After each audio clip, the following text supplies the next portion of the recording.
পিতা আর পুত্রের সম্পর্ক অত্যন্ত মধুর হয়ে থাকে। পিতা স্বপ্ন দেখেন, তাকে পূর্ণ করার সকল সম্ভাব্য চেষ্টা করেন, কিন্তু তাও অনেক সময় ওনার স্বপ্ন অপূর্ণ থেকে যায়। তখন পিতা ভাবেন যে স্বপ্ন উনি পূর্ণ করতে পারেননি, ওনার সন্তান তা অবশ্যই পূরণ করবে। যে স্থানে উনি কখনো পৌঁছতে পারেননি, সেই স্থানে ওনার পুত্র অবশ্যই পৌঁছবে।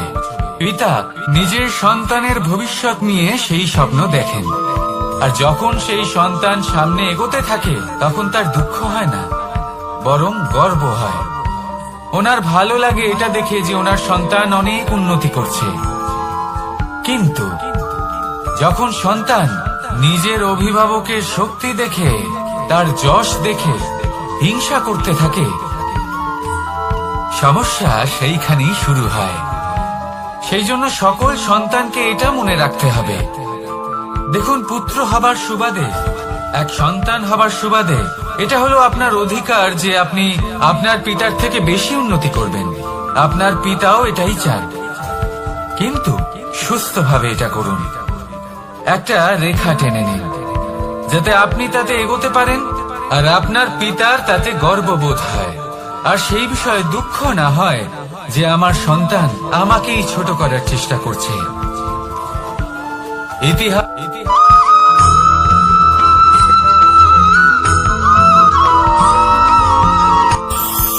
এই সংসারে আমরা প্রকাশ কোথা থেকে পাই?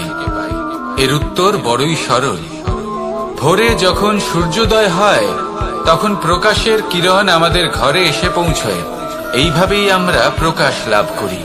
এবার এই প্রকাশের আলোতেই আমরা সারাদিনের কাজ সম্পন্ন করি।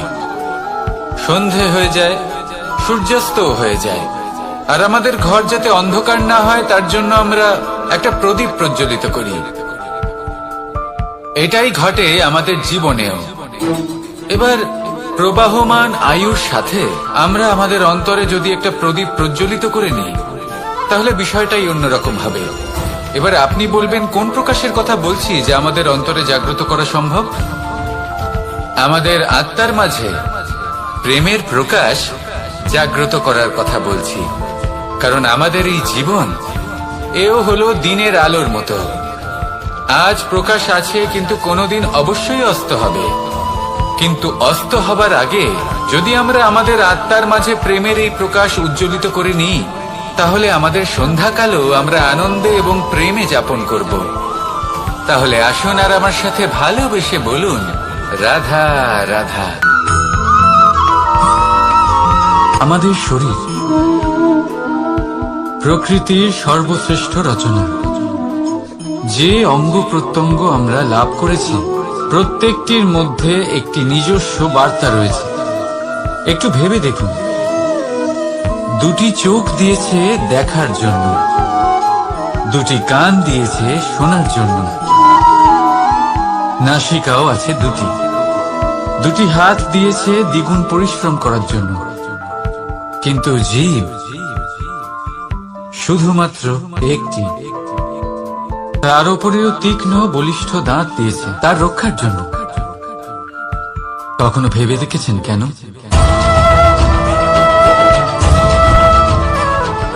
কারণ শব্দ আর শব্দের প্রয়োগ মানুষের সবচেয়ে বড় অস্ত্র, যার প্রয়োগ যত ভেবেচিন্তে করা যায়, মানুষ তার জীবনে ততটাই উপরে উঠতে পারে।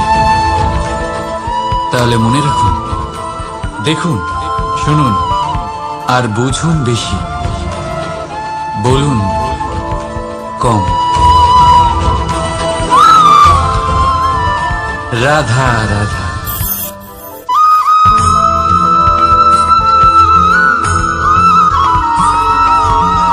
যখন আমরা কোনো বনে প্রবেশ করি,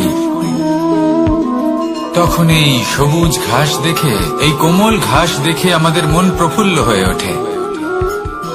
ভিন্ন ভিন্ন প্রজাতির ফুল, ভিন্ন ভিন্ন রঙের ফুল দেখে এই মন আনন্দে ভরে ওঠে। এখানে শিশুরা আনন্দ লাভ করে, বড়রা ভোজন গ্রহণ করেন, কথাবার্তা বলেন, হাঁটাহাঁটি করে বেড়ান। এবার ভেবে দেখুন, যখন এই উপবনের নির্মাণ হয়েছিল সেই সময় যদি এই মাটিকে সঠিকভাবে খনন না করা হতো, যদি তাতে সঠিকভাবে বীজ রোপণ না করা হতো, যদি কোনো সংঘর্ষ না হতো, পরিশ্রম না করা হতো, যদি চলতে চলতে পায়ে কাঁটা না বিঁধে যেত, তাহলে এই সুন্দর বন দেখে আমরা কি এই আনন্দ লাভ করতে পারতাম? কখনোই নয়। ধরুন কোন নদীর তটে সুন্দর একটি বন আছে, সেই বনের আনন্দ লাভ করতে গেলে আপনাকে সেই নদী পার করতেই হবে। যদি সুখের নদীর কাছে পৌঁছতে চান, তাহলে তটে যে কাঁটা রয়েছে সেগুলোর সাথে সংঘর্ষ করতেই হবে। এই সংসারে যদি আপনি সুখ লাভ করতে চান, তাহলে সুখ লাভের এই যাত্রা শুরু করতে হবে সংঘর্ষ দ্বারা। তাহলে সংঘর্ষকে স্বাগত জানান, এর পেছনেই সুখ রয়েছে যা আপনার জন্য অপেক্ষা করছে। এবার হাসুন আর আমার সাথে ভালোবেসে বলুন, রাধা। সব সময় জিজ্ঞেস করে যে কানাই, এখন তুমি বড় হয়ে গেছো, এই বাচ্চাদের সাথে থেকে তুমি সব সময় দুষ্টুমি করো কেন? তুমি বড় হয়ে গেছো, বড়দের মতো থাকো। বেশিরভাগ লোকে এটা বুঝতে পারে না, ভাবে উনি তো ভগবান, ভগবানের মতো গম্ভীর নয় কেন? এবারে আমি কি করে বোঝাবো সবাইকে যে আমার ভগবান হওয়ার পিছনে যে সবচেয়ে বড় রহস্য, তা হলো এই বাচ্চারাই। আমার শক্তি কোথা থেকে আসে? সমস্ত সমস্যার সমাধান করার শক্তি এই বাচ্চাদের থেকেই তো আসে। জীবনে বাঁচার শক্তি, সংসারকে প্রেম শেখাবার শক্তি এই বাচ্চাদের থেকেই আসে। কারণ বাচ্চাদের থেকে বড় কোনো ভগবান হয় না। এবারে দেখুন না, পুরাণ আর বেদের কোনো জ্ঞান নেই ওদের, কিন্তু খুব ভালোভাবেই জানে যে একজন উদাস ব্যক্তির মন কি করে ভোলানো যায়, কি করে তাকে আনন্দ দেওয়া যায়। আর এই এক বিশাল ব্যাপার। কোনো ন্যায়, কোনো নীতির জ্ঞান নেই ওদের, কোনো ভেদাভেদ করতে জানে না। কিন্তু এটা অবশ্যই জানে একজন একা অজানা ব্যক্তিকে নিজের দলের সদস্য কি করে বানাতে হয়, কি করে তাকে আপন করতে হয়। আর এক বড় ব্যাপার, এই বাচ্চাদের থেকে অনেক কিছু শেখার আছে। তাই আপনারাও নিজেদের জীবনে গম্ভীর হওয়ার চেষ্টা কখনোই করবেন না। আর যদি করেন, তাহলে এই সংসার খুবই নিরস লাগবে আপনার। আপনিও বাচ্চাদের মতো নিষ্পাপ থাকুন আর নিজেকে আনন্দে রাখুন। লাভ আর ক্ষতির ঊর্ধ্বে গিয়ে সম্পর্ককে দেখুন। জ্ঞান অর্জন করার পরিবর্তে ভালোবেসে সম্পর্ক পালন করুন। আপনি নিজেই বুঝে যাবেন যে এই সংসার কতটা সুন্দর। রাধা রাধা। কথায় আছে, জীবনে সম্পর্ক নিয়ে কখনো অঙ্ক কষা উচিত নয়। এই কথা তো ঠিক। যদি এই সম্পর্কে লাভ, ক্ষতি, গুণ, ভাগ এসব চলে আসে, তাহলে সবকিছু শুধু ব্যবসা হয়ে যায়। এই পুরো খেলাটাই হয়ে যায় অঙ্কের। আর এই জীবন নিশ্চিত রূপে অঙ্ক কষানো। এই জীবনে আনন্দকে বাড়ানো, কষ্টকে কমানো গণিতের খেলা না, ব্যবহার আর প্রেমের খেলা। কখনো কারোর মাথায় হাত রেখে তাকে শুভেচ্ছা জানালে হয়তো সেটা রাধা রাধা। বিপদ, বিপদের কথা শুনলে আমরা সবাই সচেতন হয়ে যাই। এই সংসারে এরকম কোনো প্রাণী নেই যে বিপদে পড়েনি, যে বিপদে ঘিরে থাকেনি। এবার কেউ কেউ বিপদের মুখোমুখি হয়ে বিজয় লাভ করেছে, কেউ কেউ তা পারেনি। কিন্তু বেশিরভাগ লোকেই বিপদের এই সময় কেটে যাওয়ার পরে বিপদের বিষয়ে ভুলে যায়। আর এটাই তার সব থেকে বড় ভুল হবে। বিপদের সাথে জড়িত এই তিনটি কথা সব সময় মনে রাখবেন। প্রথম, যারা আপনাকে বিপদে আপনি মনে রাখেন, তাহলে বিপদ ভুলেও কখনো আপনার জীবনে আর আসবে না। রাধা রাধা। মানুষ জন্ম নেয়, আর জন্ম নিলেই তার জীবনযাত্রা শুরু হয়ে যায়। তারপর সে পরিশ্রম করে, লড়াই করে, আর সে তার ফল অবশ্যই পায়। সে সেই নিজের জীবনযাত্রা নিজেই সাজায়। তার জীবনে ভয় ততক্ষণ প্রবেশ করে না যতক্ষণ না সে জীবনে কিছু অর্জন করে। একবার সে কিছু পেয়ে গেলে তারপরে সেটা হারিয়ে যাওয়ার ভয় মনের মধ্যে জন্ম নেয়। তারপর সে ভাগ্য, জ্যোতিষ, ভবিষ্যৎ এইসব দেখতে ব্যস্ত হয়ে পড়ে। আমি আপনাকে একটা প্রশ্ন করছি, আপনি যখন এই সংসারে এসেছিলেন কি নিয়ে এসেছিলেন যা আপনি হারাবেন? কিছুই না। আপনার বশে আপনার জীবনের সেই মুহূর্তই আছে যা আপনার হাতে আছে, অন্য কিছুই নয়। আপনার হাতে আছে আপনার কর্ম। যে জীবনে দুর্ভাগ্যে হতাশ হয় না, যে অসফলতার জন্য ভেঙে পড়ে না, সেই এই জীবনে বিজয়ী হয়। বলুন, যখন আপনার জীবনে কিছুই ছিল না, কি করেছিলেন? পরিশ্রম করেছিলেন, লড়াই করেছিলেন, আর সেই সব কিছু পেয়েছেন যা পেতে চেয়েছিলেন। তাহলে আজ সব পাওয়ার পর ভয় কিসের? সেই সব জিনিস কি আপনাকে পরিশ্রম করার থেকে আটকায়? না। সেই জন্য নিজের হাতের রেখায় কখনো নিজের পথ খুঁজবেন না, কারণ এই সংসারে যাদের হাতই নেই তারাও নিশ্চিতভাবে তাদের নিজের পথ নিজেই বানিয়ে নেয়। তাহলে আপনার কি নিয়ে চিন্তা? রাধা রাধা। লোকে বলে মানুষ নিজের ভবিষ্যৎ জন্ম থেকেই লিখিয়ে আনে, অর্থাৎ এখানে এই কপালে। ভাগ্য দেবতা আমাদের সমস্ত উত্থান, সমস্ত পতনের হিসেব সবটা লিখে দেন। কিন্তু কপালে কেন, পায়ে নয় কেন? যদি পায়ে লেখা হয় তাহলে আমরা পড়তে পারবো, যদি কপালে লেখা হয় আমরা ছাড়া বাকি সবাই পড়তে পারবে। এবারে আমাদের কপাল এখানে তাই প্রতিফলিত হয় যা আমাদের মস্তিষ্কে আছে, আর মস্তিষ্কে থাকে আমাদের ভাবনা। তাই এই ভাবনার ধনাত্মক হওয়া অত্যন্ত জরুরি।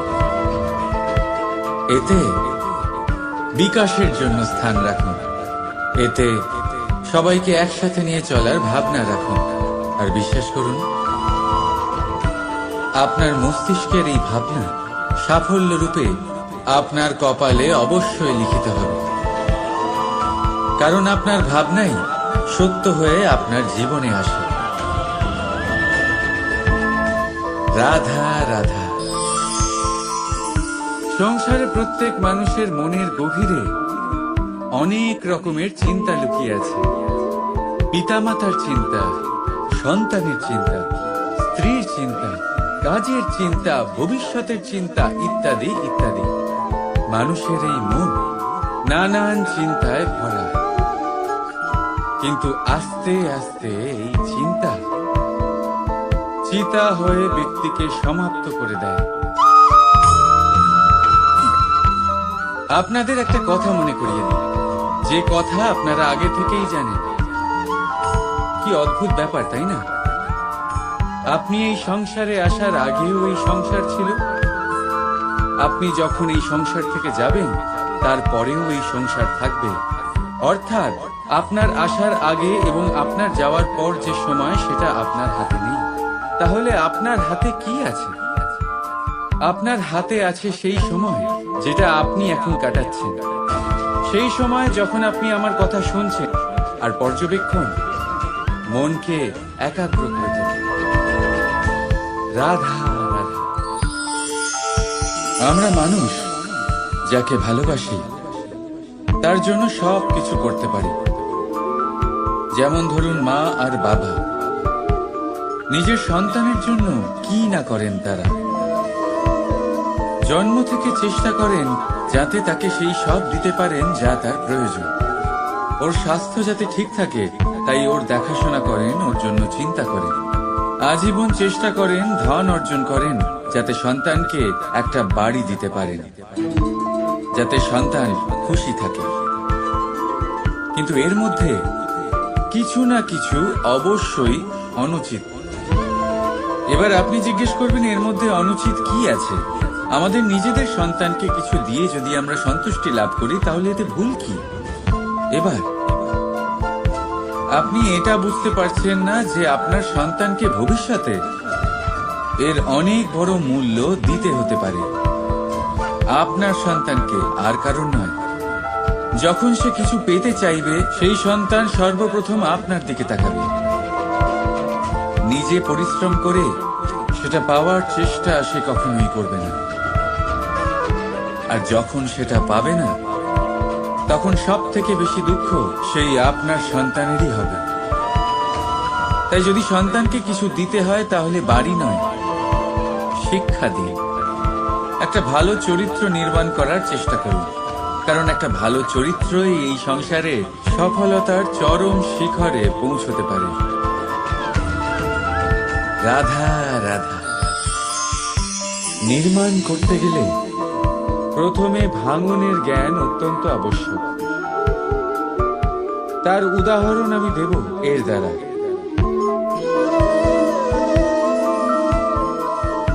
এই সুস্বাদু পায়েস, এটা তৈরি হয় পুষ্টিকর ভাত দিয়ে। কিন্তু আপনারা কি জানেন এই ভাত কিভাবে তৈরি হয়? কতটা পরিশ্রম করতে হয় এই ভাতকে? সর্বপ্রথম একে জলে ডুবে থাকতে হয়, তারপর সূর্যের প্রবল তাপে একে গরম হতে হয়, আর তারপরে ঢেঁকির মার সহ্য করতে হয়। শুকনো হলে একে প্রবল বেগে ঝাড়া হয়, তারপর গিয়ে তৈরি হয় এই ভাত, যা খেয়ে আপনি তৃপ্তি পান। সব থেকে বড় সহায়ক। রাধা রাধা। জীবনে আমরা সবাই, এই সংসারে প্রত্যেকেই শুধুমাত্র ওপরে উঠতে চায়। এমন কেউ নেই যে নিচে পড়তে চায়। কিন্তু আপনাকে যদি সত্যের সাথে পরিচয় করাই তাহলে নিচে পড়া অত্যন্ত আবশ্যক। যখন আপনি নিচে পড়েন তখন সর্বপ্রথম আপনার মনে পড়ে ওপরে যখন ছিলেন সেই স্থান, সেই সময় এবং তার গুরুত্ব কি ছিল। তার থেকেও বড় শিক্ষা, আপনার যখন পতন ঘটে তখন আপনি বুঝতে পারেন আপনার আপনকে আর আপনার ভয় পাবেন না।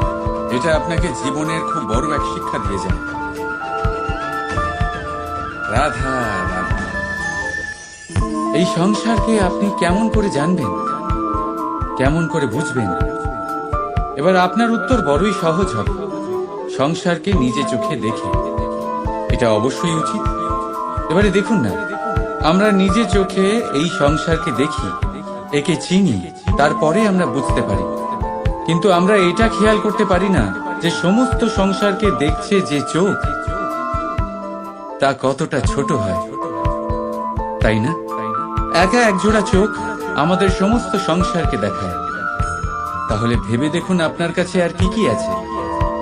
দুটি চোখ আছে, দুটি কান আছে, বলার ক্ষমতা আছে যা দিয়ে আপনি শব্দ নির্মাণ করতে পারেন, শব্দ যা দিয়ে আপনি ব্রহ্ম বানাতে পারেন। দুই হাত আছে, যদি সে চায় তাহলে পাতাল খুঁড়ে সে জল নিয়ে আসতে পারে। দুটি পা আছে, যদি সে চায় তাহলে সংসারে যত বড়ই পর্বত হোক না কেন তাকে পার করতে পারে। একটা হৃদয় আছে যে প্রেমের বন্ধনে সবাইকে বেঁধে রাখে। একটা মন আছে যে প্রকাশের থেকেও বেশি তীব্র গতিতে চলে। এক মস্তিষ্ক আছে যে যত বড়ই সমস্যা হোক না কেন সমাধান বের করে ফেলে। এবারে ভেবে দেখুন আপনার কাছে কি কি নেই।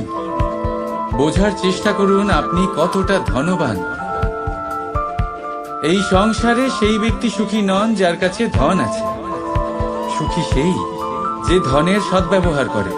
ঠিক তেমনই আপনার ধন হলো আপনার এই শরীরের ক্ষমতা। এই শরীরের ক্ষমতাগুলিকে ব্যবহার করে ধনাত্মক দৃষ্টিভঙ্গিতে সবকিছু দেখুন। এই সংসারকে বুঝুন, নিজেকে বুঝুন। এই সুখ চাইলেও আপনার থেকে দূরে থাকতে পারবে না। রাধা রাধা। এই পেরেককে দেখতে পাচ্ছেন আপনি? এর আকার কতটা সুন্দর। আর এই আকারের কারণে খুব সহজেই একে দেওয়ালে রোপণ করা যায়। কিন্তু যখন আপনি এই পেরেককে দেওয়াল থেকে বাইরে আনেন আপনি দেখবেন ওখানে একটা চিহ্ন রয়ে যায়। ঠিক এমনই হলো আমাদের মুখ থেকে বের করা কড়া শব্দ। যখনই আমাদের মুখ থেকে এই কটাক্ষ বেরোয়, তখন তা কোনো ব্যক্তির মনকে আঘাত করে। আর তারপরে আপনি যতই তার কাছে ক্ষমা চান না কেন, কিন্তু তাও তার সেই ঘা পূরণ হয় না।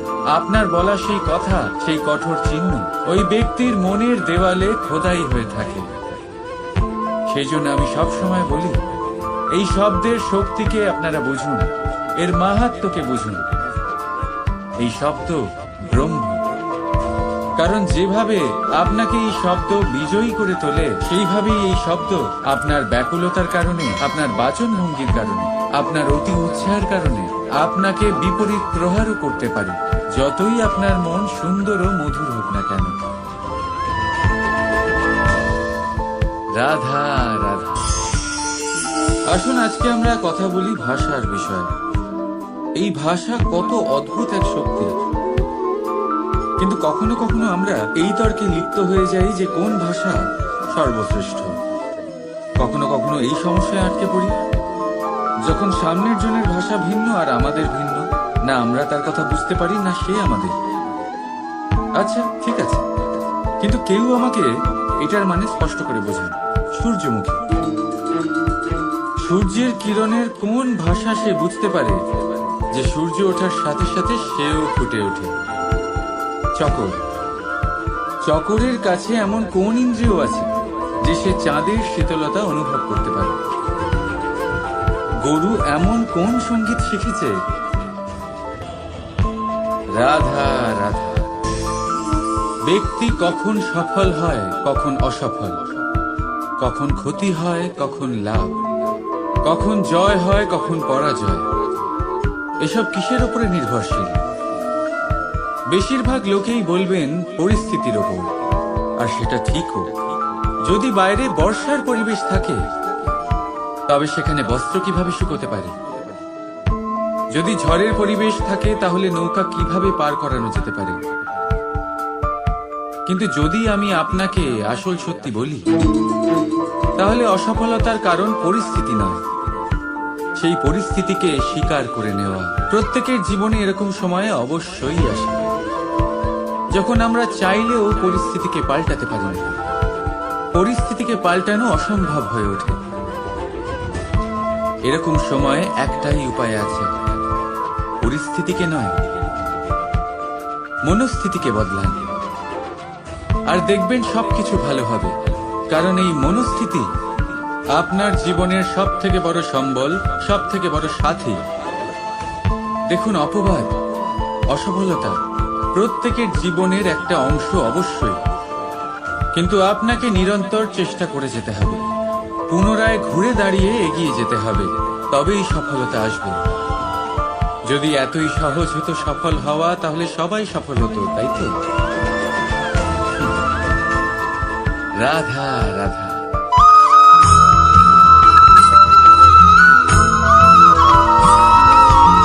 পঞ্চতত্ত্বের মধ্যে দ্বিতীয় তত্ত্ব হল ধরণী, ভূমি, যাকে আমরা ধরণী মাতা বলি। এই ধরণী ধৈর্য ধারণ করে, আর এর উপরেই আমাদের সমগ্র সংসার নির্ভরশীল। কারণ এই ভূমি সহ্য ক্ষমতা রাখে, এর সহ্য ক্ষমতা হল অপরিসীম। সন্তান যতই আঘাত প্রদান করুক না কেন, প্রেম পূর্বক সহ্য করে, আর তার বদলে অমূল্য রত্ন প্রদান করে।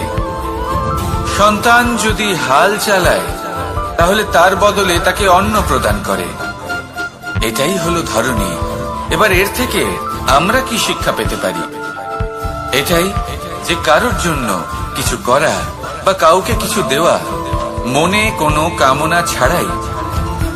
আর এই কথাটা বুঝে যান, যদি কারোর জন্য কামনা না রেখে বা কোনো পাওয়ার আশা না রেখে কারোর জন্য কিছু করেন বা কারোকে কিছু দেন, যদি এটা আপনি শিখতে পারেন, তবে আপনি ভালোবাসতে শিখে গেছেন। আর সেই জন্যই এই ধরিত্রীকে মাতা বলা হয়। কারণ মাতা শুধু উনি নন যিনি গর্ভে সন্তানকে ধারণ করেন, মাতা তো উনিও যিনি জীবন বাঁচতে শেখান, যিনি জীবন বাঁচার উদাহরণ প্রদান করেন। তাহলে ধরনীর থেকে এই নিঃস্বার্থ ভাব শিখুন, নিঃস্বার্থ ভালোবাসা শিখুন, আর এই ভালোবাসার সাথেই বলুন রাধা রাধা।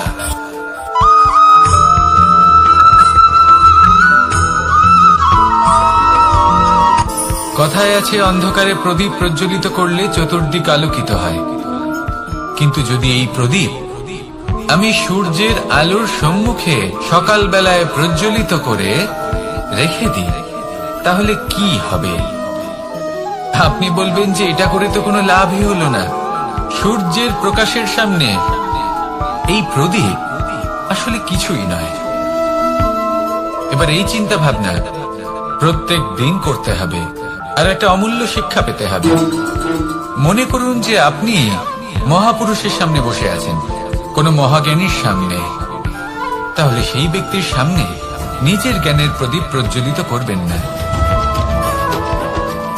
নীরব থাকুন, আর সেই ব্যক্তির সূর্যের প্রকাশের মতো জ্ঞান প্রাপ্ত করুন। যতটা পারবেন জ্ঞান লাভ করুন। যদি এমন কোন সময়, এমন কোন স্থানে আপনি আছেন যেখানে চতুর্দিক অন্ধকার, কারোর কাছেই জ্ঞান নেই, সেখানে নিজের জ্ঞানের প্রদীপ প্রজ্বলিত করুন। এমন করলে দুদিক থেকেই আপনার লাভ হবে। আপনার জ্ঞান প্রাপ্তিও হবে, আর জ্ঞানের সঠিক প্রয়োগও করতে পারবেন। আর এই মন প্রসন্ন হয়ে বলবে রাধা রাধা।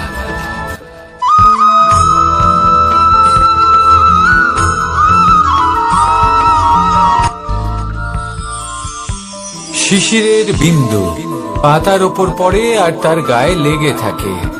পাতা তাকে শুষে নিতে পারে না, আর শেষ পর্যন্ত সে ঝরে পড়ে যায়। অন্যদিকে রয়েছে মেঘ এবং চাতক। এদের মধ্যে অনেক দূরত্ব থাকে। মেঘ থাকে আকাশে আর চাতক থাকে ধরিত্রীতে। কিন্তু যখন এই মেঘ থেকে বৃষ্টি ঝরে পড়ে, এই চাতক কিন্তু সেই জলই পান করে, নয়তো সে তৃষ্ণার্ত থেকে যায়। এবার অন্যদিকে দেখলাম শিশির বিন্দু আর পাতার এই সম্পর্ক। এরা খুব কাছাকাছি থাকে, ঘনিষ্ঠও থাকে। অন্যদিকে রয়েছে মেঘ এবং চাতকের সম্পর্ক, যাদের মধ্যে অনেক দূরত্ব থাকা সত্ত্বেও তারা খুব ঘনিষ্ঠ, তাই না? এই সারমর্ম খুব সরল। এই নৈকট্য, এই দূরত্ব, তা আপনার সম্পর্কে প্রভাব কিছুতেই ফেলতে পারে না। এই নৈকট্য, এই দূরত্ব, এসব হলো শুধুমাত্র মনের ব্যাপার। কখনো আপনি অনুভব করেছেন আপনি কারোর থেকে অনেক অনেক দূরে আছেন, অনেক দূরে আছেন, তাও সেই ব্যক্তির প্রতি আপনি টান অনুভব করেন। সেখানে আপনি কারোর সাথে প্রত্যেক দিন অতিবাহিত করেন, সমস্ত জীবন অতিবাহিত করেন, সব থেকে বেশি সময় তার সাথে অতিবাহিত করেন, তাও তার প্রতি সেই টান অনুভব করেন না। এই সংকেত হলো মনের দূরত্বের। তাহলে মনের এই দূরত্ব দূর করুন আর আমার সাথে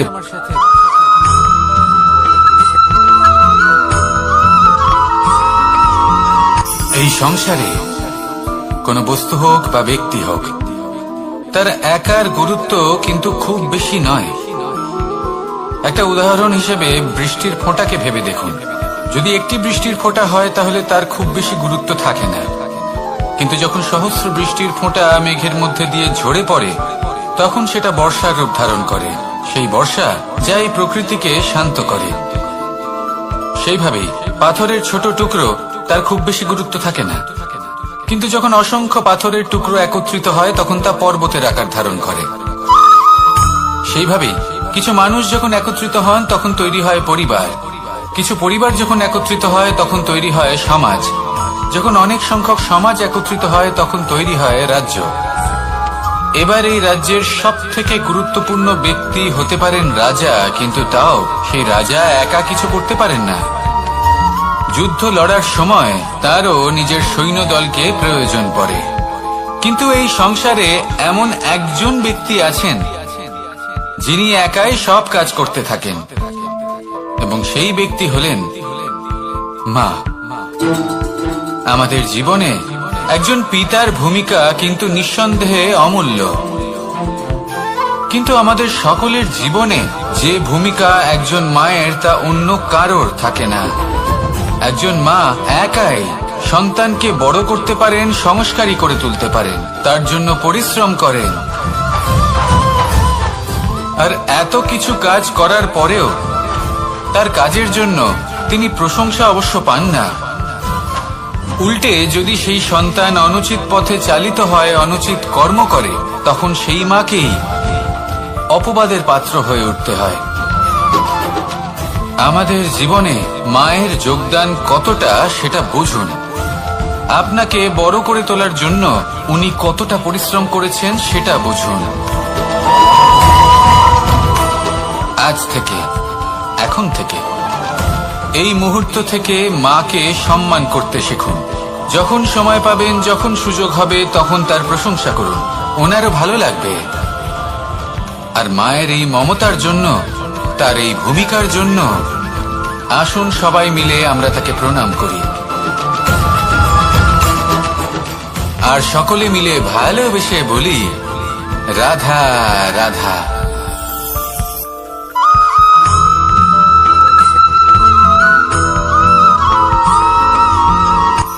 এই সংসারে সাফল্য লাভ করার জন্য জ্ঞানের প্রয়োজন হয়, পরিশ্রমের প্রয়োজন হয়, দৃঢ় নিষ্ঠার প্রয়োজন হয়, নিরন্তর চেষ্টা করা প্রয়োজনীয়। কিন্তু আরো কিছু আছে যা অত্যন্ত প্রয়োজনীয় এবং গুরুত্বপূর্ণ। তা হলো ভালো বন্ধু। তাদের থাকা অত্যন্ত প্রয়োজনীয়। যদি ভালো বন্ধু থাকে, তাহলে সময় এলে তারা ঢাল হয়ে আপনাকে সুরক্ষা করবেন। সময় এলে অস্ত্রের মতো শত্রুকে সংহারও করবেন। যদি তিনি জ্ঞানী হন, তাদের মধ্যে সদ্গুণ থাকে, তাহলে এই সব গুণ আপনার মধ্যেও প্রবেশ করবে। তাহলে সাফল্যের জন্য ভালো বন্ধু পাওয়া অত্যন্ত প্রয়োজনীয়। কিন্তু শুধু বন্ধু কেন, ভালো শত্রুও থাকা প্রয়োজনীয়। এবার আপনি ভাববেন, আমি কি বললাম? যদি আপনার জীবনেও ভালো অর্থাৎ শক্তিশালী শত্রু থাকে, তাহলে আপনিও শক্তিশালী হতে থাকবেন। এই শত্রু আপনাকে প্রেরিত করবে আরো বেশি শক্তিশালী হয়ে ওঠার। কখনো কোনো হরিণকে দেখুন, তীব্র গতিতে দৌড়তে থাকে। কেন তীব্র গতিতে দৌড়য়? এই কারণে নয় যে কোথাও তার জন্য মধুর ঘাস অপেক্ষা করে রয়েছে, না। সে এই কারণে তীব্র গতিতে দৌড়য় কারণ সেটা না করলে তার পেছনে একটি সিংহ আছে যে ওকে নিজের ভোজন করে ফেলবে। তাই জীবনে বিপদ, সংকট, এই সবকিছুও হলো অত্যন্ত গুরুত্বপূর্ণ। তার সম্মুখীন হতে শিখুন, আর আমার সাথে ভালোবেসে বলুন, রাধা রাধা।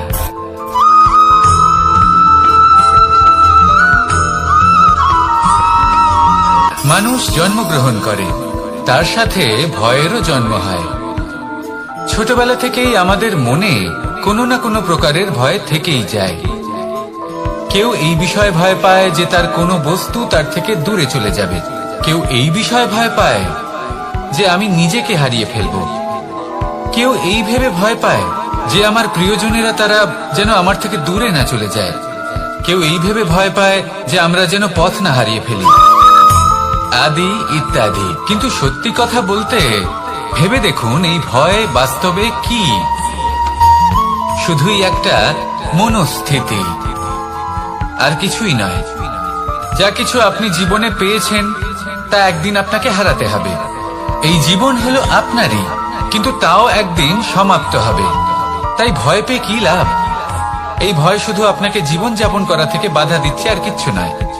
পথ হারিয়ে ফেললেই বুঝতে পারবেন যে নতুন পথ কিভাবে বানাতে হয়।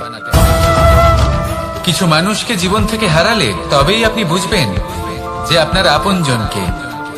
এই ভয়ের কারণে ভীত হয়ে থাকবেন না। এই তারা নক্ষত্র অন্ধকারের অভাবে গুরুত্ব হারায়। শিবকেও মহাদেব হওয়ার জন্য বিষপান করতে হয়েছিল। প্রত্যেক পরিস্থিতি, প্রত্যেক সাফল্য আপনার পরীক্ষা নেবে। তাতে উত্তীর্ণ হওয়া হলো আপনার কর্ম। যখনই আপনি ভয় পাবেন বা সংকটের সম্মুখীন হবেন, তখন সাহসের সাথে তার সম্মুখীন হন। মনে রাখবেন, যে সম্মুখীন হতে জানে, সাফল্য তার সাথে সবসময় থাকে। আসুন আর আমার সাথে ভালোবেসে বলুন, রাধা রাধা।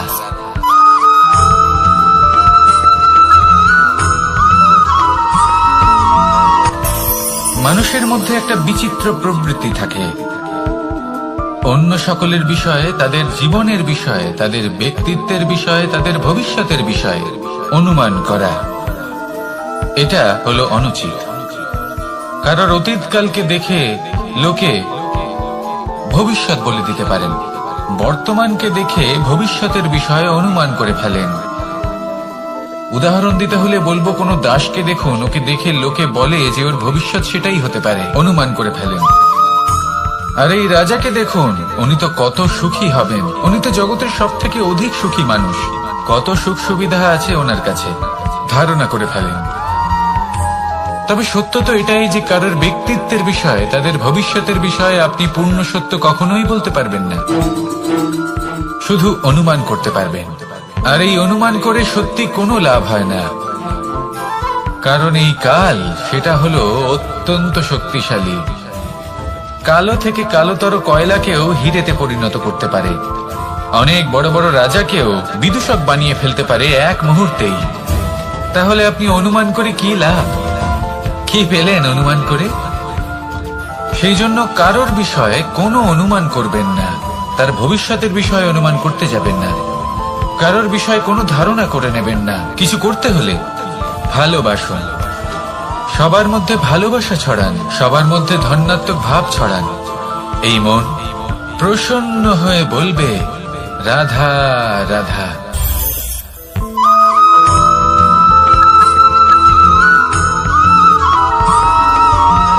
এই সংসারে সব থেকে বেশি কোমল বস্তু হলো রেশম। এই রেশম এতটাই কোমল হয় যে এর পুরো একটা থান শুধুমাত্র একটা হাতে ধরা সম্ভব। কখনো ভেবে দেখেছেন এই রেশম কিভাবে হয়?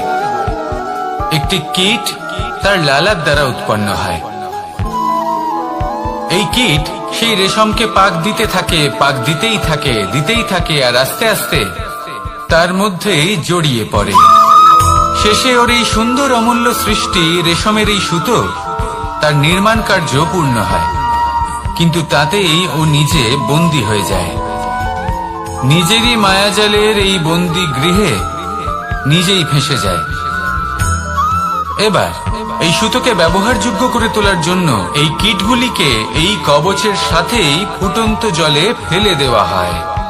এই সংসারে যদি আমাদের স্বপ্ন এই সংসারের দুঃখ হরণ করার জন্য, এই সংসারে সুখ বিতরণ করার জন্য হয়, তবেই আমাদের প্রগতি সম্ভব।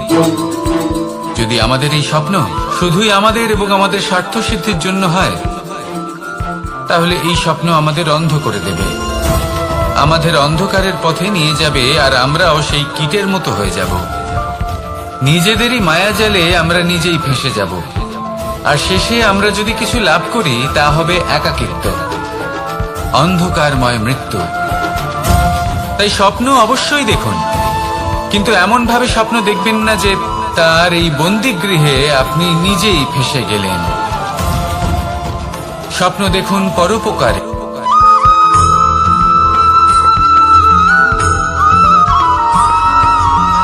এই সংসারে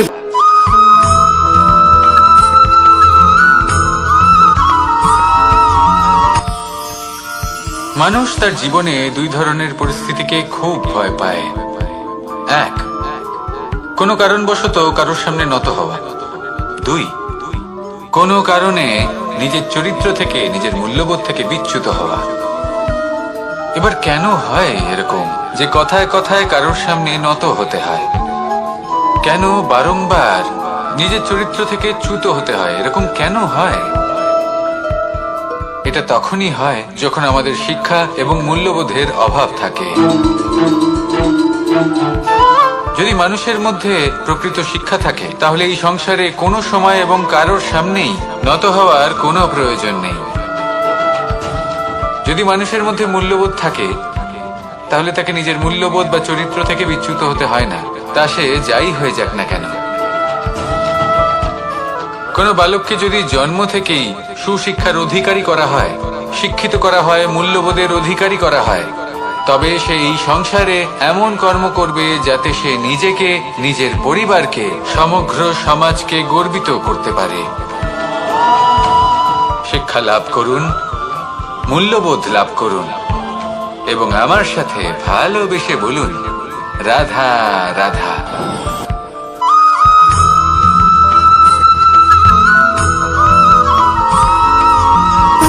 সুখ, দুঃখ এবং শক্তি, এই তিন হলো এই সংসারের ত্রিদেবের মতো। আমাদের জীবনে যা কিছু ঘটছে এই তিনটির ভিত্তির উপরেই হচ্ছে। আসলে এই সংসারের একটা নিয়ম আছে, যখনই আপনি কিছু লাভ করেন এই সংসার আপনার পরীক্ষা নেয়। এটা জানার জন্য আপনার পরীক্ষা নেয় যে আপনি যা কিছুই লাভ করেছেন আপনি কি আদৌ সেটার যোগ্য কিনা। ঠিক সেইভাবেই এই সুখ, দুঃখ এবং শক্তি আপনার পরীক্ষা নিয়ে থাকে। যখন সুখ আসে তখন সে আপনার পরীক্ষা নেয় যে আপনার মধ্যে অহংবোধ জাগ্রত হয়নি তো। যদি অহংবোধ চলে আসে তাহলে সুখ সেখানেই সঙ্গ ত্যাগ করে। দুঃখ আপনার ধৈর্যের পরীক্ষা নিতে থাকে, আর যদি আপনার মধ্যে ধৈর্য না থাকে তাহলে এটা আপনাকে আরো বেশি দুঃখের গভীর অন্ধকারে ঠেলে দেবে। সেখানে শক্তি পরীক্ষা নেয় আপনার বিনম্রতায়। যদি আপনি বিনম্র না হন তাহলে হয় এই শক্তি আপনার সঙ্গ ত্যাগ করবে, নয় এই শক্তি বিনম্রতার অভাবে আপনার পতনের কারণ হতে পারে। এই সংসারে যে কোনো ব্যক্তি যিনি এই পরীক্ষায় উত্তীর্ণ হয়ে থাকেন এই জীবনে তিনি সাফল্য লাভ করেন। আসুন আমার সাথে ভালোবেসে বলুন রাধা রাধা।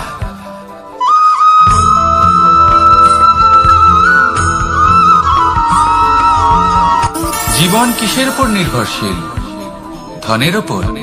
বৈভবের অনুভব যদি আপনি করতে চান তাহলে তা পাবেন শুধু একতার দ্বারা, সংগঠনের দ্বারা। যদি আপনাকে উদাহরণ দিই, নিজের এই হাতটাকে দেখুন, 5টা আঙুল রয়েছে। কোন একটা বস্তুকে নিজের একটা আঙুল দ্বারা তুলে ধরার চেষ্টা করে দেখুন, বড়ই কষ্ট হবে। তখন আপনি বুঝতে পারবেন যখন এই 5টি আঙুল একত্রিত হয় তখন কোনো কাজ কতটা সহজ হতে পারে।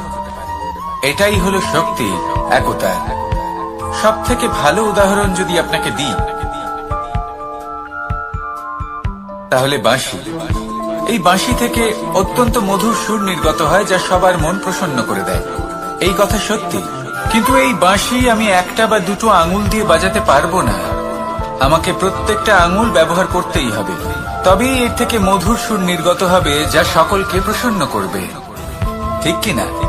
ঠিক এইভাবেই যদি আপনি চান যে আপনার জীবনরূপী বাঁশি থেকেও মধুর সুর নির্গত হোক বা সবার মনকে প্রসন্ন করে তুলুক, তাহলে আপনাকেও জীবনে একতা নিয়ে আসতেই হবে। আপনি একাও কর্ম করতে পারেন, পথ চলতেও পারেন, সামনেও এগোতে পারেন, সাফল্যও লাভ করতে পারেন। কিন্তু যখন সকলে একসাথে এগোবেন, সেই পথে চলবেন, সেই কর্মই করবেন, তখন লক্ষ্যে অবশ্যই পৌঁছবেন, সাফল্য অবশ্যই লাভ করবেন।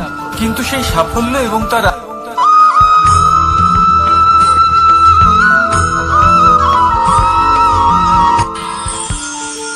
আমরা সবাই সূর্যকে সম্মান কেন করি? কারণ আমরা জানি যে সন্ধেবেলা যখন সূর্যাস্ত হবে তখন শুধুমাত্র অন্ধকার বাকি থাকবে। ঠিক কিছুটা এরকমই হয় আমাদের মাতা পিতাও, যিনি আমাদের জন্ম দেন, আমাদের ভরণ পোষণ করেন, আমাদের বড় করেন, আমাদের প্রেম প্রদান করেন। কখনো কখনো তাদের মুখ থেকে কটু কথা নিঃসৃত হয়, আমাদের দুঃখ হয়, কিন্তু তখন আমাদের এটা বোঝা উচিত এগুলি নিঃসৃত হচ্ছে আমাদেরই মঙ্গলের জন্য। যেমন সূর্যদেব, উনিও উত্তাপ দিয়ে থাকেন আমাদেরই মঙ্গলের জন্য, যাতে ফসল পাকতে পারে, যাতে জল বাষ্প হয়ে মেঘ হতে পারে, বৃষ্টি হতে পারে, আর এই সংসারে নিরন্তর জলের প্রবাহ থাকে। আমাদের মাতা পিতা, তাদের কঠোর আচরণ, তাদের কঠোর অনুশাসনের পেছনে লুকিয়ে থাকে ওনাদের ভালোবাসা। আমাদের তা বুঝতে হবে, সসম্মানে ওনাদের গ্রহণ করতে হবে। কারণ ঠিক সূর্যাস্তের পরে যেমন চতুর্দিক অন্ধকারচ্ছন্ন হয়ে যায়, তেমনি আমাদের জীবন থেকে যখন আমাদের মাতা পিতা চলে যায় তখন আমাদের জীবনেও শুধু এবং শুধুমাত্র অন্ধকারই ছেয়ে থাকে। সেই জন্য নিজের মাতা পিতাকে সম্মান করুন, ওনাদের ভালোবাসা প্রদান করুন। এই মন আর এই জীবন প্রসন্ন হয়ে বলবে, রাধা রাধা।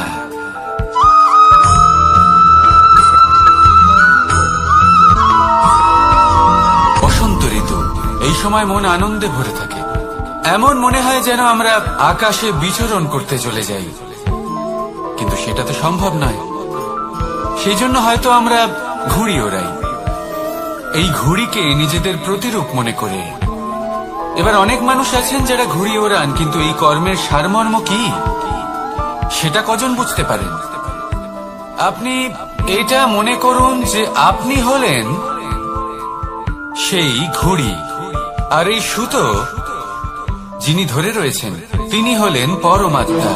আর এই সুতো যেখান থেকে শুরু হয় সেই লাটাই হলো আমাদের কর্মচক্র।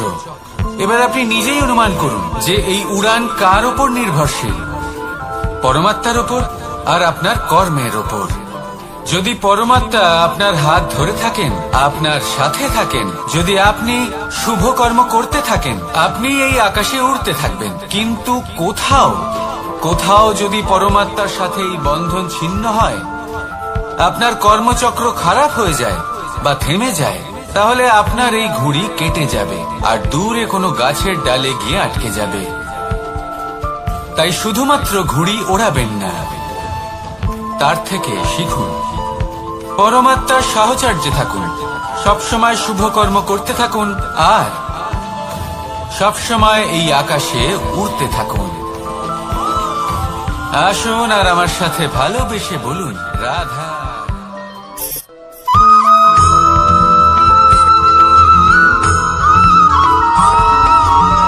এবার অনেক সময় মানুষের মনে এরকম প্রশ্ন আসে যে এই সংসারে সব থেকে বড় বিপদ কি? কেউ বলে ধর্ম সংকট, আবার কেউ বলে প্রাণের উপর আসা সংকট। প্রত্যেক মানুষের জীবনে বিভিন্ন সংকট আসে, আর এই সমস্ত সংকট অত্যন্ত বিচিত্র হতে পারে। এই সমস্ত সংসার হলো সংকট দ্বারা পরিপূর্ণ। ঠিক আছে, আপনাকে একটা উদাহরণ দিই। একজন ধনী ব্যক্তি, এবার ওনার জীবনে সংকট কি হতে পারে? সংকট এটাই যে কেউ তার সম্পত্তি চুরি না করে নেয়, আমরা বুঝতে পারছি। এবার একজন চোর, তার জীবনে সংকট কি হতে পারে? যে চুরি করার সময় সে যদি তার একটা কাশি চাপতে না পারে, তাহলে সে ধরা পড়ে যেতে পারে, ঠিক কিনা? আবার অনেক সময় এমনও হয় যে যার জন্য আমি সংকট, সেও আমার কাছে সংকট। যেমন এই পরিস্থিতিতে দেখুন, সংকট হলো সংকট, এ তো জীবনে থাকবে, কিন্তু এর সম্মুখীন কিভাবে হওয়া যায়? খুব সরল, সব এটার ওপর নির্ভর করে, মনের ওপর। এই মনকে নিয়ন্ত্রণ করলে সব ঠিক থাকবে। এবার যদি ধনী ব্যক্তি মনকে নিয়ন্ত্রণ করে ফেলেন, নিজের অর্থের ব্যবহার শুভ কাজের জন্য, সমাজের সেবার জন্য বিকাশ করতে করেন, ওই অর্থকে একত্রিত করে না রাখেন, তাহলে চুরির সমস্যা, এই সংকট সেখানেই কেটে যাবে। এবার যদি কথা বলি সেই চোরের, তাহলে চোর যদি নিজের মনকে সংযত করে নেয়, যদি নিজের কর্মকে নিয়ন্ত্রণ করতে পারে, তাহলে এমন কোনো স্বর নেই, এমন কোনো স্বর নেই যা ওকে ধরা পড়তে বাধ্য করবে। সেই জন্য জীবনে সংকট যতই আসুক, যত বড়ই সংকট আসুক না কেন, কবচ হলো একটাই, আর এই কবচের নাম হলো আত্মনিয়ন্ত্রণ। নিজের মনকে নিয়ন্ত্রণে রাখতে শিখুন। এটা নিজের জীবনে প্রয়োগ করে তো দেখুন। যদি আপনি করতে পারেন, তবে আপনি দেখবেন যে সংকট তো জীবনে আসা যাওয়া করে, কিন্তু সেই সংকটগুলির সম্মুখীন আপনি এইভাবে করতে পারবেন। তাহলে সেটাই করুন, আর আমার সাথে ভালোবেসে বলুন, রাধা রাধা।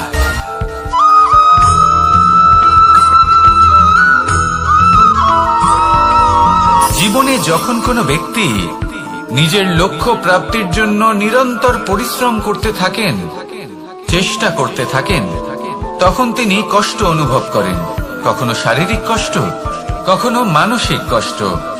এবার উনি এটা ভাবতে থাকেন যে আমি কি উচিত করছি নাকি অনুচিত করছি। কারণ অন্যদিকে এমন একজন ব্যক্তিও আছেন যিনি একদমই পরিশ্রম চেষ্টা করছেন না। তিনি মদিরা পান করেন, বিলাসিতায় জীবন কাটান, অলস প্রকৃতির হয়ে ওঠেন, নিদ্রাতে বিলীন হয়ে থাকেন আর ভাবেন যে তিনি সুখ লাভ করছেন। কিন্তু এরকম কেন হয়? কারণ যখন আমরা সৎ পথে থাকি, উচিত পথে চলি, লক্ষ্য প্রাপ্ত করার জন্য চেষ্টা করতে থাকি, তখন আমাদের ভেতরে থাকা নেতিবাচক শক্তি এবং পাপ এই দেহকে ত্যাগ করে দেয়। আর এই অনুভূতিটাই আমাদের দুঃখের অনুভূতি দেয়, কষ্ট দেয়।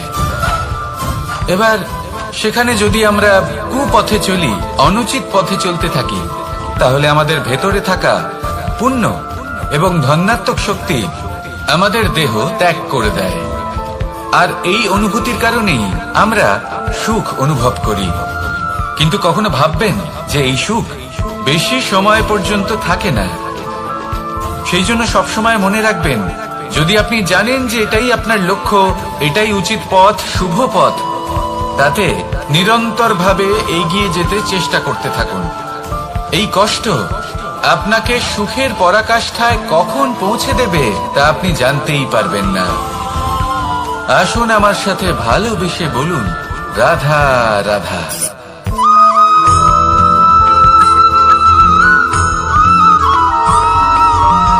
মানুষের মানসিকতা এমন হয় যে সে যতটা করে আশা করে যে তার থেকে অনেক বেশি তার বদলে সে পাবে। দেখুন, সবকিছুই আপনার ভাবনা চিন্তার উপর নির্ভর করছে। আপনি যদি ফলের বিষয়ে ভেবে কর্ম করতে থাকেন তাহলে সেটা অনুচিত। জীবনের আসল আনন্দ হলো নিজের কর্ম করতে থাকা, ফলের চিন্তা করা উচিত নয়। যদি আপনি এরকম ভাবেন যে আমি এতটা করছি, আমার এতটা পাওয়া উচিত, সেই ভাবনা অনুচিত। যদি আপনি সেবার মানসিকতা নিয়ে কর্ম করতে থাকেন, কর্মচক্রে প্রবাহিত হন, যদি আপনি এমন ভাবনা রাখেন যে আমি এতটা পাচ্ছি তাই এর থেকে অনেক বেশি আমি কর্ম করব, তাহলে নিশ্চিত রূপে আপনি যতটা করছেন তার থেকে অনেক বেশি আপনি পাবেন, আপনার আশার থেকে অনেক বেশি আপনি পাবেন। শুধু জীবনে অনেক বেশি কাজ করতে থাকুন, ফলের চিন্তা করবেন না। আর মনে রাখবেন, এই ভাবনাই সব থেকে বড় বীজ। কর্মের উপর বিশ্বাস রাখুন, জীবনে যা যা আপনি চান সবই সুখময় হবে। আসুন আর আমার সাথে ভালোবেসে বলুন, রাধা রাধা।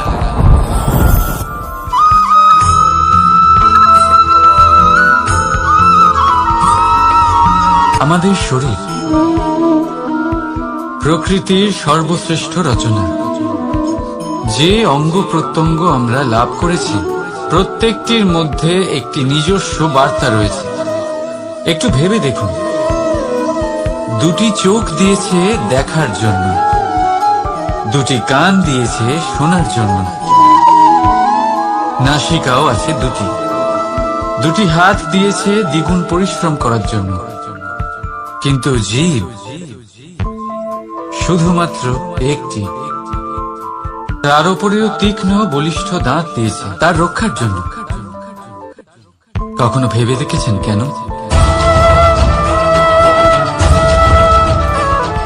কারণ শব্দ আর শব্দের প্রয়োগ মানুষের সবচেয়ে বড় অস্ত্র, যার প্রয়োগ যত ভেবে চিন্তে করা যায় মানুষ তার জীবনে ততটাই উপরে উঠতে পারে। তাহলে মনে রাখুন, দেখুন, শুনুন আর বুঝুন বেশি, বলুন কম। রাধা রাধা।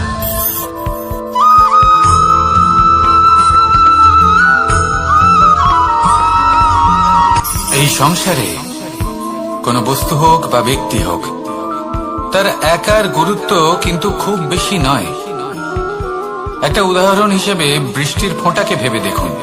যদি একটি বৃষ্টির ফোঁটা হয় তাহলে তার খুব বেশি গুরুত্ব থাকে না। কিন্তু যখন সহস্র বৃষ্টির ফোঁটা মেঘের মধ্যে দিয়ে ঝরে পড়ে তখন সেটা বর্ষার রূপ ধারণ করে। সেই বর্ষা যাই প্রকৃতিকে শান্ত করে। সেইভাবেই পাথরের ছোট টুকরো, তার খুব বেশি গুরুত্ব থাকে না।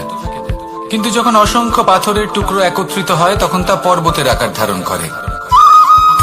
সেইভাবেই কিছু মানুষ যখন একত্রিত হন তখন তৈরি হয় পরিবার, কিছু পরিবার যখন একত্রিত হয় তখন তৈরি হয় সমাজ, যখন অনেক সংখ্যক সমাজ একত্রিত হয় তখন তৈরি হয় রাজ্য। এবার এই রাজ্যের সব থেকে গুরুত্বপূর্ণ ব্যক্তি হতে পারেন রাজা, কিন্তু তাও সেই রাজা একা কিছু করতে পারেন না। যুদ্ধ লড়ার সময় তারও নিজের সৈন্যদলকে প্রয়োজন পড়ে। কিন্তু এই সংসারে এমন একজন ব্যক্তি আছেন যিনি একাই সব কাজ করতে থাকেন, এবং সেই ব্যক্তি হলেন মা। আমাদের জীবনে একজন পিতার ভূমিকা কিন্তু নিঃসন্দেহে অমূল্য, কিন্তু আমাদের সকলের জীবনে যে ভূমিকা একজন মায়ের তা অন্য কারোর থাকে না। একজন মা একাই সন্তানকে বড় করতে পারেন, সংস্কারী করে তুলতে পারেন, তার জন্য পরিশ্রম করেন। আর এত কিছু কাজ করার পরেও তার কাজের জন্য তিনি প্রশংসা অবশ্য পান না। উল্টে যদি সেই সন্তান অনুচিত পথে চালিত হয়, অনুচিত কর্ম করে, তখন সেই মাকেই অপবাদের পাত্র হয়ে উঠতে হয়। আমাদের জীবনে মায়ের যোগদান কতটা সেটা বুঝুন। আপনাকে বড় করে তোলার জন্য উনি কতটা পরিশ্রম করেছেন সেটা বুঝুন। আজ থেকে, এখন থেকে, এই মুহূর্ত থেকে মাকে সম্মান করতে শিখুন। যখন সময় পাবেন, যখন সুযোগ হবে, তখন তার প্রশংসা করুন, ওনারও ভালো লাগবে। আর মায়ের এই মমতার জন্য, তার এই ভূমিকার জন্য আসুন সবাই মিলে আমরা তাকে প্রণাম করি, আর সকলে মিলে ভালোবেসে বলি, রাধা রাধা।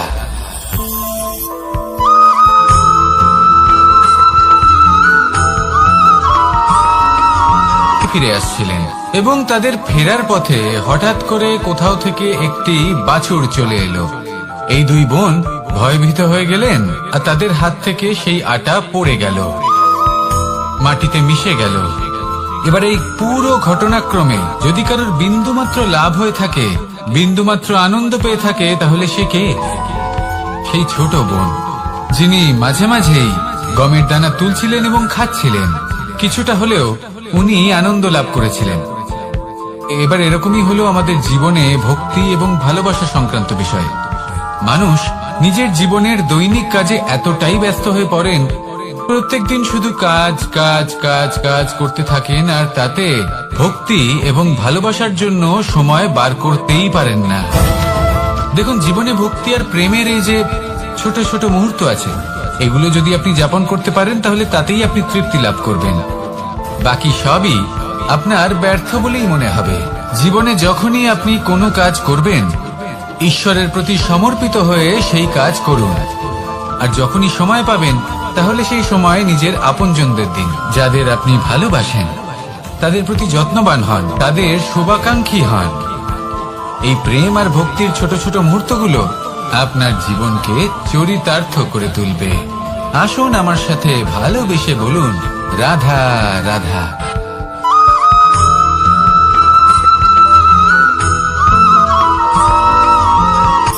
শক্তি, শক্তি অর্জন করা এতটা কঠিন নয় যতটা শক্তি লাভ করার পরে সেই শক্তি সামলানো কঠিন হয়। কারণ যেই মানুষ শক্তি লাভ করে, তার মনে গর্ববোধ জন্মায়, জন্মায় অহংকার, জন্মায় জেদ।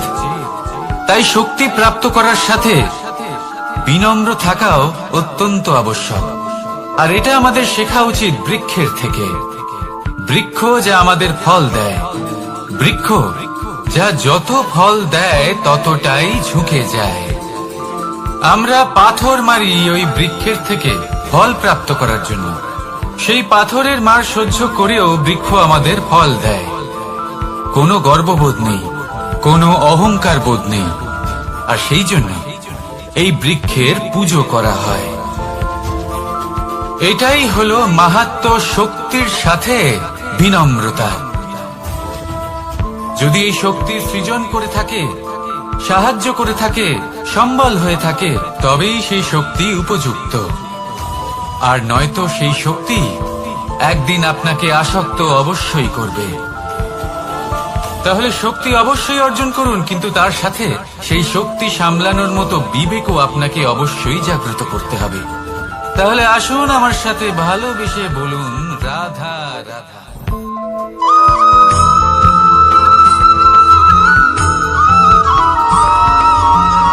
যখন আমরা কোনো বনে প্রবেশ করি তখন এই সবুজ ঘাস দেখে, এই কোমল ঘাস দেখে আমাদের মন প্রফুল্ল হয়ে ওঠে। ভিন্ন ভিন্ন প্রজাতির ফুল, ভিন্ন ভিন্ন রঙের ফুল দেখে এই মন আনন্দে ভরে ওঠে। এখানে শিশুরা আনন্দ লাভ করে, বড়রা ভোজন গ্রহণ করেন, কথাবার্তা বলেন, হাঁটাহাঁটি করে বেড়ান। এবার ভেবে দেখুন, যখন এই উপবনের নির্মাণ হয়েছিল সেই সময় যদি এই মাটিকে সঠিকভাবে খনন না করা হতো, যদি তাতে সঠিকভাবে বীজ রোপণ না করা হতো, যদি কোনো সংঘর্ষ না হতো, পরিশ্রম না করা হতো, যদি চলতে চলতে পায়ে কাঁটা না বিঁধে যেত, তাহলে এই সুন্দর বন দেখে আমরা কি এই আনন্দ লাভ করতে পারতাম? কখনোই নয়। ধরুন কোনো নদীর তটে সুন্দর একটি বন আছে, সেই বনের আনন্দ লাভ করতে গেলে আপনাকে সেই নদী পার করতেই হবে। যদি সুখের নদীর কাছে পৌঁছতে চান, তাহলে তটে যে কাঁটা রয়েছে সেগুলোর সাথে সংঘর্ষ করতেই হবে। এই সংসারে যদি আপনি সুখ লাভ করতে চান, তাহলে সুখ লাভের এই যাত্রা শুরু করতে হবে সংঘর্ষ দ্বারা। তাহলে সংঘর্ষকে স্বাগত জানান, এর পেছনেই সুখ রয়েছে যা আপনার জন্য অপেক্ষা করছে।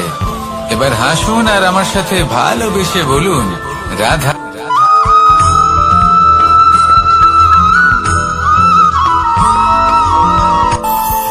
আমাদের মনে যখন কোনো প্রশ্ন ওঠে, কোনো দ্বন্দ্ব জাগে, তখন আমরা যাই আমাদের গুরুর কাছে, আমাদের আরাধ্যের কাছে গিয়ে জিজ্ঞেস করি। এইভাবেই একদিন আমি পৌঁছলাম আমার আরাধ্যের কাছে, আমার মহাদেবের কাছে, আর ওনাকে প্রশ্ন করলাম যে মহাদেব, জীবনে আনন্দ পাওয়ার, উৎসব পালনের, প্রেম ভাগ করে নেবার, জীবনকে উপভোগ করে নেওয়ার সর্বশ্রেষ্ঠ সময় কোনটা? মহাদেব হাসলেন আর উনি বললেন, জীবনে উৎসব পালনের সব থেকে শ্রেষ্ঠ দিন হলো মৃত্যুর ঠিক আগের দিনটা। প্রেম ভাগ করে নেওয়ার সব থেকে শ্রেষ্ঠ মুহূর্ত হলো মৃত্যুর ঠিক আগের মুহূর্ত। জীবনকে উপভোগ করে নেওয়ার সর্বশ্রেষ্ঠ প্রহর হলো মৃত্যুর এক প্রহর পূর্বে। তখন আমি চমকে গেলাম। আমি বললাম, কিন্তু মহাদেব, মৃত্যু তো অনিশ্চিত, আমরা জানিও না কবে আমাদের মৃত্যু হবে। মহাদেব আবার হাসলেন। উনি বললেন যে যদি আমরা এভাবে জীবন কাটাই যে আমরা জীবনের প্রত্যেক দিন, প্রত্যেক মুহূর্ত, প্রত্যেক প্রহর শেষ বলে মনে করি, তাহলে আমাদের সমস্ত জীবন আনন্দের সাথেই অতিবাহিত হবে। কি বলেন?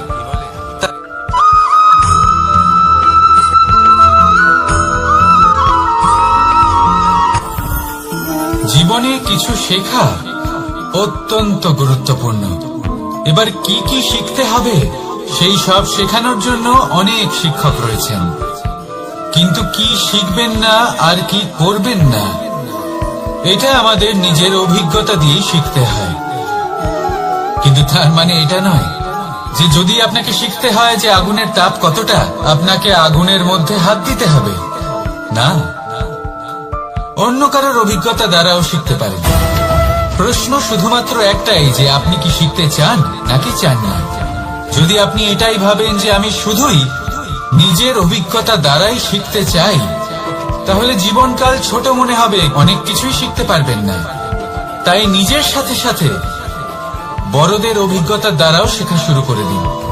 এই সংসারের অভিজ্ঞতা দ্বারা শিখতে শুরু করে দিন। আর এটা নিশ্চিত রূপে শেখা আবশ্যক যে কখন কি করবেন না, কোথায় থামতে হবে আর কোথায় থামবেন না। তাহলে আসুন আর আমার সাথে ভালোবেসে বলুন রাধা রাধা।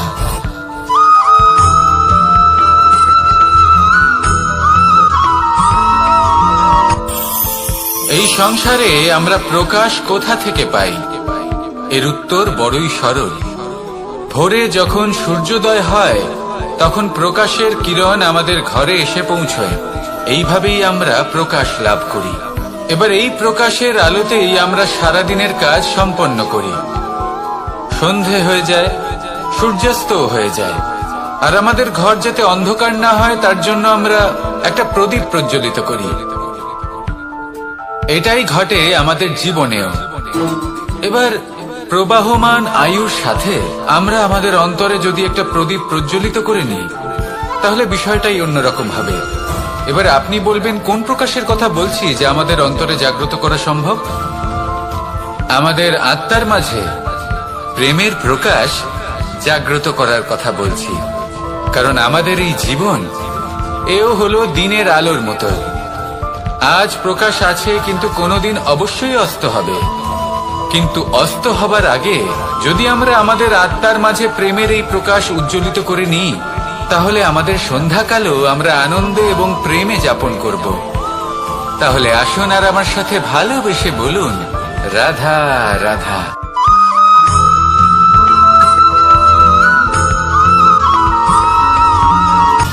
সময়, জীবন, কাল।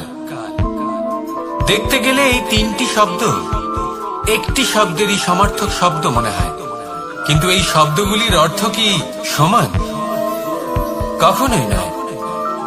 হ্যাঁ, এই সময় চলতে থাকে, জীবন চলতে থাকে, কালচক্র চলতে থাকে।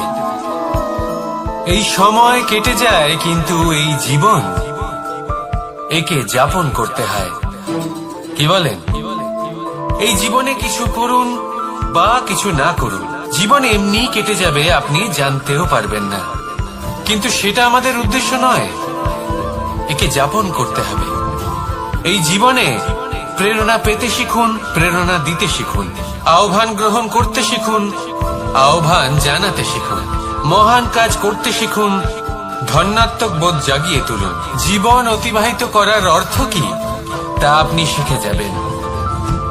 কারণ সময় কেটে যায়, সমস্ত যুগ কেটে যায়, কিন্তু জীবনের রীতি জীবন কাটিয়ে দেওয়া নয়, জীবন যাপন করা। এই জীবন সম্পূর্ণরূপে অনুভব করতে হবে, নতুন পথ বানাতে হবে। এবারে যদি এই জীবন বাঁচার সময় একবার ভেবে দেখুন, যদি মনে প্রেম থাকে, সদ্ভাবনা থাকে, তাহলে কি হবে? এই জীবনকে বাঁচার অনুভূতিটাই অন্যরকম হয়ে যাবে, একটা আনন্দময় অনুভূতি লাভ করবেন। তাহলে এটাই করুন আর আমার সাথে ভালোবেসে বলুন, রাধা রাধা। ভাবনা, এই ভাবনা সত্যি হয়ে সামনে আসে, এটা হলো কঠোর সত্যি। কারণ ভাবনাই হলো সেই বীজ যা সত্যরূপী সেই চারাকে জন্ম দেয়, তাকে বিকশিত করে। এবার ভাবুন, যদি এই বীজ কাঁটা গাছের হয়, তাহলে তা ছায়া দেবে না, তা শুধুই কাঁটা প্রদান করবে। সেইখানেই যদি এই বীজ বট গাছের হয়, তাহলে তা এমন এক গাছে পরিণত হবে যা অনেক বছর ধরে অনেক মানুষকে ছায়া প্রদান করবে, পাখিদের বাসা হবে। সেইভাবেই এই ভাবনা, যদি এই ভাবনা নিচু মানের হয়, তাহলে আপনাকে আশঙ্কিত করবে। যদি এই ভাবনা উচ্চ মানের হয়, তাহলে আপনাকে সমাধান দেবে। সেই জন্য ভেবেচিন্তে নিজের এই ভাবনা চয়ন করুন। এই ভাবনা আপনাকে আশঙ্কাও দিতে পারে, সমাধানও দিতে পারে। কি নির্বাচন করবেন আপনি? শঙ্কা নাকি সমাধান? নিচু মানের ভাবনা নাকি বড় মাপের ভাবনা? সিদ্ধান্ত আপনার। আসুন আমার সাথে ভালোবেসে বলুন, রাধা রাধা। জীবন এবং মৃত্যু, এই দুই হলো জীবনের দুটি অটল সত্য। যিনি জন্মগ্রহণ করেছেন তিনি মৃত্যু লাভ অবশ্যই করবেন, এই হলো নিয়তি। এবার একটা কথা বলি, মৃত্যু লাভ সবাই করেন, কিন্তু জীবন বাঁচতে সবাই জানেন না। সারা জীবন কেটে যায়, কিন্তু জীবন ভালো করে বাঁচতে পারেন না, বুঝতেই পারেন না কি করা উচিত। জীবন বাঁচলেও কিভাবে বাঁচবেন? যদি বাঁচেন তাহলে বাঁচুন সেই প্রদীপের মতো, যে নিজের শিখা দিয়ে অসংখ্য প্রদীপকে জ্বালিয়ে তুলতে পারে, যে নিভে যাবার আগেও অন্ধকারের সাথে লড়তে থাকে। হয়তো সেই জন্যই যেখানে প্রদীপ রাখা হয় সেই জায়গাকে পুজো করা হয়, সেই স্থানকে পবিত্র মানা হয়। একটা কথা ঠিক, মৃত্যু সবার হবে, সে আমি হই, সে আপনি হন বা অন্য কেউ হোক। একদিন এই সংসার থেকে চলে যেতেই হবে। কিন্তু আপনি এই জীবনে কি করেছেন সেটাই হলো গুরুত্বপূর্ণ। আর যিনি জীবন বাঁচতে শিখেছেন তিনি মৃত্যুর পরেও জীবিত থাকেন, তিনি অমর হয়ে যান। আপনিও এটাই করুন আর আমার সাথে ভালোবেসে বলুন, রাধা রাধা। কথায় আছে, মানুষের উচিত দৃঢ়তার সাথে পদক্ষেপ নেওয়া। যেখানে পা ফেলবেন সেই মতোই পথ নির্বাচন হবে, সেই মতোই লক্ষ্য নির্ধারিত হবে। কিন্তু শুধুই কি পদক্ষেপের দিকে নজর রাখা যথেষ্ট? না, এর থেকে অনেক বেশি গুরুত্বপূর্ণ হলো আচরণ। যেমন আপনার আচরণ হবে, ঠিক সেই মতোই আপনার পদক্ষেপ হবে। যদি আপনার আচরণ সঠিক হয়, শ্রেষ্ঠ হয়, তাহলে দেখবেন আপনি পর্বতের শিখরেও পৌঁছে যেতে পারবেন। কিন্তু যদি সঠিক না হয়, তাহলে ওই শিখর থেকে নিচেও পড়ে যেতে পারেন। হ্যাঁ, গতির জন্য পদক্ষেপের উপর নজর রাখা গুরুত্বপূর্ণ, কিন্তু প্রগতির জন্য আচরণই হলো গুরুত্বপূর্ণ। তাছাড়া সম্ভব নয়। আসুন আমার সাথে ভালোবেসে বলুন, রাধা রাধা। আপনাকে একটা প্রশ্ন জিজ্ঞাসা করি, জল কোথায় কোথায় পাওয়া যায়? কেউ বলবেন সাগরে, কেউ বলবেন ঝর্ণাতে, সরোবরে, নদীতে। আর এই সবকটা উত্তরই সঠিক। আর এদের মধ্যে সবকটা জায়গাতেই কি পাওয়া যায়? জল। ঠিক সেইভাবেই মানুষের যে কোনো স্বরূপই হোক না কেন, তাতে বাস করেন স্বয়ং পরমাত্মাই। সেই পরমাত্মা যিনি ভালোবাসার বাণী শুনে থাকেন, ভালোবাসার ভাষা বুঝতে পারেন, তিনিই জানেন। এবার সে মাতা দেবকী হোক বা মাতা যশোদা, এই যাত্রা তো শুধুমাত্র মমতার। এবার সে রুক্মিণী হোক বা রাধা, যাত্রা সেই ভালোবাসারই। তাই শুধু ভালোবাসার উপরে মনোনিবেশ করুন, নিজের ব্যবহার প্রেমময় করে তুলুন। আপনার প্রত্যেকটা সম্পর্ক, প্রত্যেকটা বন্ধন পবিত্র হয়ে উঠবে। তাই আসুন আর আমার সাথে ভালোবেসে বলুন, রাধা রাধা। অনেক সময় মানুষ এই কথায় দুঃখ পান যে কেন বারবার তার ক্ষমতার ওপরে সন্দেহ প্রকাশ করা হয়, কেন বারবার তাকে পরীক্ষা দিতে হয়। কেন জিজ্ঞেস করে, এটাই কি আমার ভাগ্য যে একাধিকবার আমার ক্ষমতা আমাকে প্রমাণ করতে হবে? মানুষ মনে করে এ হলো দুর্ভাগ্য। আমি মনে করি এ হলো সৌভাগ্য। কিভাবে? সন্দেহ কার উপরে করা হয়? সোনার বিশুদ্ধতাকে নিয়ে, লোহাকে নিয়ে নয়। বিশুদ্ধতার নিরিখে বারবার তাকে পরীক্ষা করা হয়, তামাকে করা হয় না।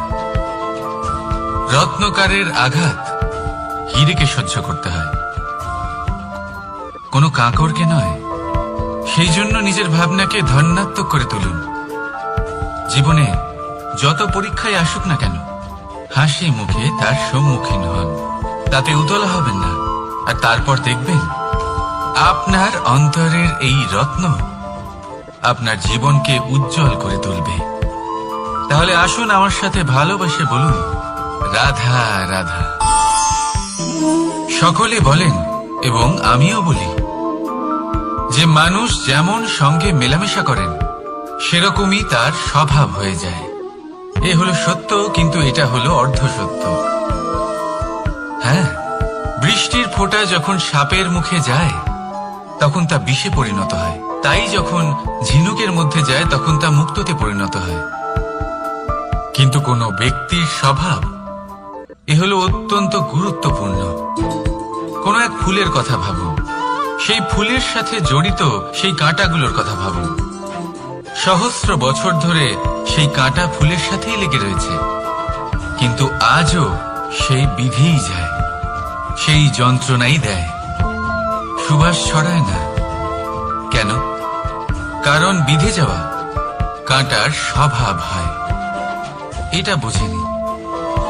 সর্বপ্রথম নিজের মনের ভাবকে বদলাতে শিখুন, তারপরই আপনার সঙ্গের প্রভাব পাল্টাতে পারে।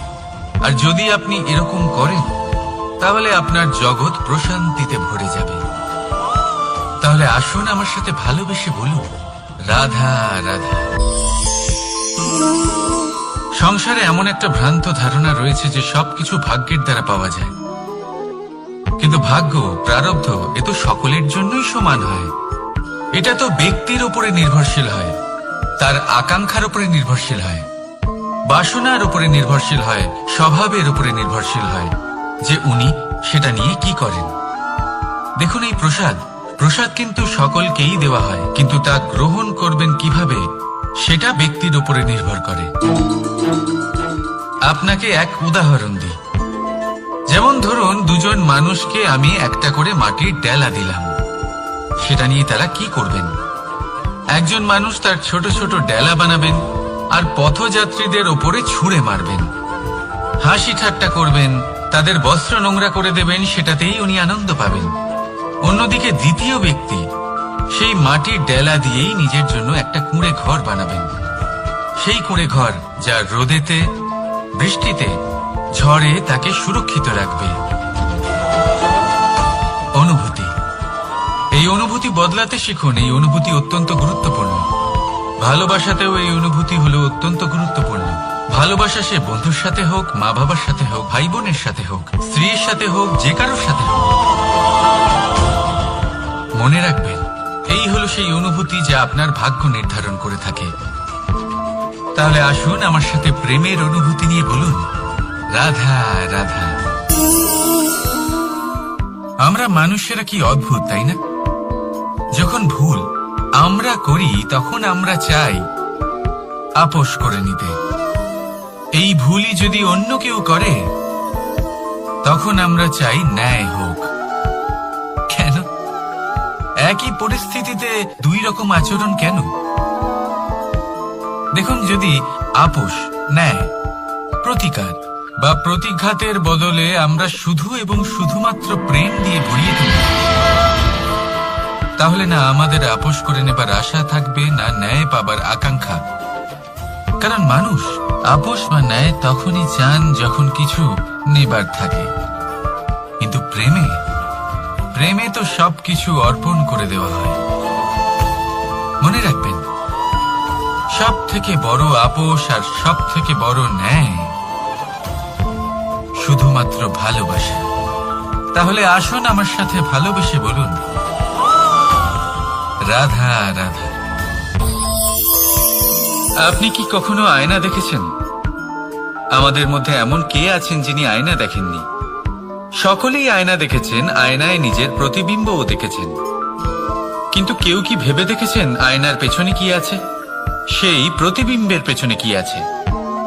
দেখুন, যেভাবে এটা হয়, সেই কাচের পেছনে পারদ ধাতুর একটা স্তর দেওয়া থাকে, যে কারণে আমরা যখন দেখি তখন নিজের প্রতিবিম্ব দেখতে পাই। অর্থাৎ এই কাঁচ এমন ভাবে তৈরি করা হয় যে আলোর প্রকাশ যেদিক থেকে আসে সেই দিকেই আবার ফিরে যায়। সেই জন্যই এটাকে আয়না বলা হয়। এটাই হলো সবার জীবনেরও সত্য। যদি আমরা আমাদের সম্পূর্ণ মনোযোগ শুধু লক্ষ্যের দিকে কেন্দ্রীভূত করি, এদিক ওদিক বিক্ষিপ্ত না হই, তাহলে না শুধু আমরা নিজের লক্ষ্য প্রাপ্তিতে সফল হব, বরং আমরা অন্যের পথপ্রদর্শক হিসেবেও সাফল্য পাব। তাহলে আপনি কি হতে চাইবেন এমন একজন ব্যক্তি? সিদ্ধান্ত আপনার। রাধা রাধা।